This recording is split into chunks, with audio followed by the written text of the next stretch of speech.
میں شیخ کے محترم سے بڑی ادب و احترام کے ساتھ گزارش کرتا ہوں کہ آپ علم اور اہل علم کی فضیلت ہمیں بتائیں۔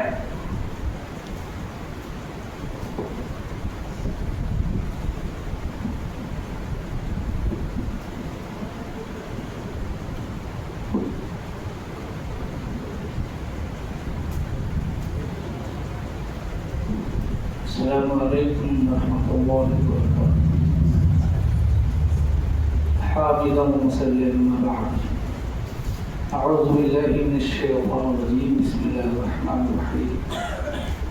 اقرأ باسم ربک الذی خلق، خلق الانسان من علق، اقرأ وربک الاکرم الذی علم بالقلم۔ جمیع اساتذہ اور عزیز طلباء و طالبات، ہم ایک خاص مجلس میں اکٹھا ہیں اور یہ مجلس علم کے سلسلے میں اس میں گفتگو کی جائے گی اور ہمارا تعلق بھی علم ہی سے ہے۔ دنیا کے تمام مدارس اور ادارے اسلامی صرف اس بنیاد پر قائم کیے جاتے ہیں کہ اسلامی تعلیم کی ترویج و اشاعت ہو اور دینی علوم یہاں سے پھیلیں اور حقیقی تعلیم سے لوگ آشنا ہوں۔ تو ان کی بڑی فضیلت ہے قرآن و حدیث میں، اور مدارس کے قیام کا جو مقصد ہے وہ اسی میں مضمر ہے کہ علم دین کی ترویج و اشاعت میں لگے ہوتے ہیں۔ علم دین کے علاوہ دوسرے علوم بھی شریعت نے ان سے منع نہیں کیا ہے، ان کے حصول کے لیے بھی شریعت نے رغبت دلائی ہے۔ تو آمدن برسر مطلب جو آیتیں آپ کے سامنے تلاوت کی گئی ہیں، ان آیتوں سے ہمارے چھوٹے بڑے سب واقف ہیں اور مبتدی طلباء بھی اور منتہی طلباء بھی۔ اللہ کے نبی صلی اللہ علیہ وسلم پر نازل ہونے والی یہ پہلی وحی ہے، اور آپ صلی اللہ علیہ وسلم کو وہی پہلے ہی دن میسر نہیں ہو گئی غار حرا میں۔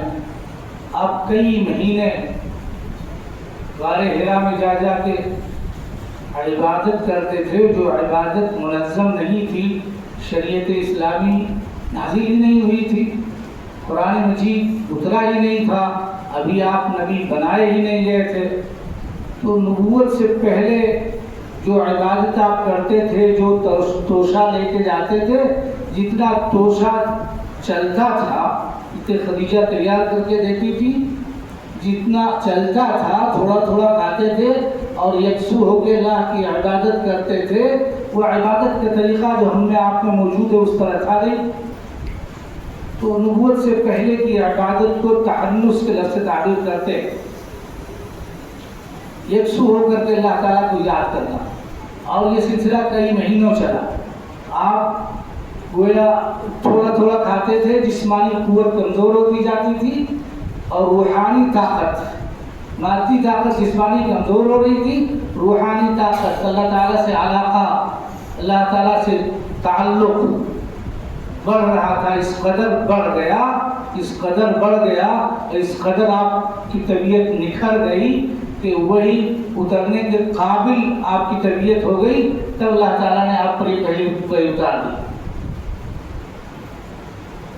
یہ آیتیں جو آپ نے سنی، پہلی وحی جو اتری، پھر آپ پر بڑا مشکل وقت لگا کہ ایسا بوجھ لے کر کے ہم کیسے نبھا سکیں گے۔ تو جو آپ نے پڑھ رکھا ہے چھوٹی چھوٹی کتابوں میں، آج اس پر اچھی طرح غور کرتے ہیں کہ حضرت جبریل علیہ السلام نے جب آپ کو پڑھایا تو آپ نے پہلے کیا کہا؟